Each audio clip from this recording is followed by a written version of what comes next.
Hayi ngifuna unzima kabi Ngifuna ukuthetha.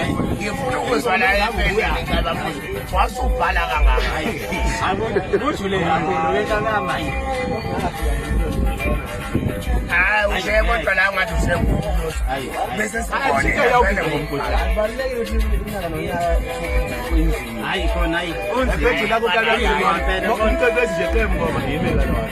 Hayi unale jacket Ubani?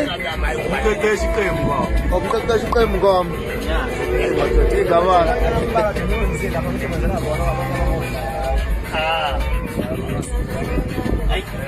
yofika ekuseni ezenke ngofa Sithi ayikoyiphethe. ngakama ngitshela khona Phela ikalisizona nje ngiyayithenga. Hayi uzothenga kahle ngekulunge kwama nje. hayi khona hayi Ngakho hayi dala ingoma. shaya njengake ingoma bayishaya ingoma sibuye sikhona shaya ingoma uma ubuya usifokunye silokhu sijahile Uyazi ebhuti inselelo lokho ukuthi yini? Yilento enenza njengamanje. Ngoba njengoba nikwenze namhlanje ngifisa ukuthi nihlale naye nixoxe leze yonke into. Ngonyaka ozayo ngizobe nikulindela ukuthi ibona kuphi azokusho.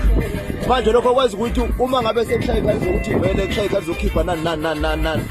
Wonke umuntu usekulambela ukuthi kaze ngabe kusezothini-ke kithi. Hayi kabi uthethi into ibe promo ngomsombuluko. Kwakwanga ukuthi wena ngiyalibona lwehlanu ukuthi likude. Bengifika nje ngepromo ishi promo kumele qale hayi ngeke kulunge manje. Iba ke tuthulazo nginayi nokhona izinto bafana ngeke ngizomachapha. ngikhala ngokukhohlwa mina umuntu okhuluma njengawo umuntu osabona into Hey khona hayi lengoma ngendlela okubhala ngakhona ngoba ngathi usuthi wena Yazo mama la. Lalela mama la. hayi Ngithinizwe la manje. Abantwana mfowethu. laba u4 nje shuthi insizwe endini hayi kunzima hayi kodwa ukhuluma kakhulu kulento Umandulo udulo.